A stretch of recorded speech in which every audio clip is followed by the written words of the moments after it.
एक पुलिसमैन जो है वो ड्यूटी करके आ रहा था, नाइट ड्यूटी। तो रास्ते में एक नवयुवती मिली, तो उसने कहा कि मैं रास्ता भूल गई हूं और आज आप अपने घर ले चलो। उसका ब्याह हुआ नहीं था, पवित्र भाव से घर ले गया। जब घर में ले गया तो फिर उसका पवित्र भाव हो गया उस युवती का। वो तो घर ही था।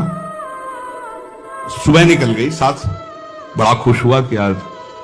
दूसरे दिन फिर वही मिली, तो उसने कहा आज तो घर नहीं भटकी होगी। बोले नहीं, कल से हमारी आपकी मित्रता होगी, हम रोज आपको यहीं मिला करेंगे।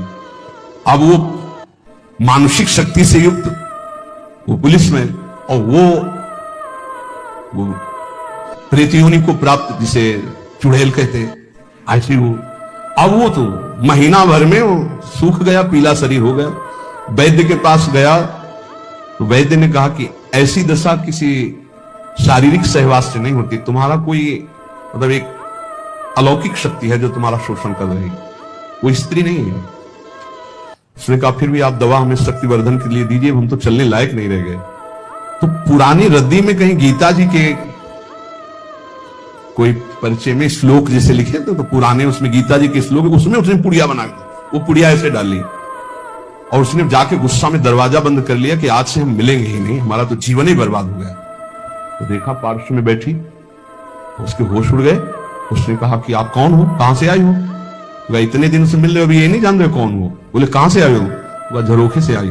तो उसके होश उड़ गए, झरोखे से आई इसका मतलब? तो उसने कहा दूर क्यों हो, तुम आते ही हमारे को स्पर्श करती थी, आज स्पर्श। बोले पुड़िया हटाओ जेब से। उसने पुड़िया में क्या? बोले इसमें गीता का श्लोक लिखा हुआ है, मैं तुम्हें स्पर्श तब तक नहीं करूंगी जब तक है, और देखो तुम हमें तनिक भी प्यार करते हो तो पुड़िया हटाओ। उसने कहा पुड़िया कैसे हटा सकते हैं?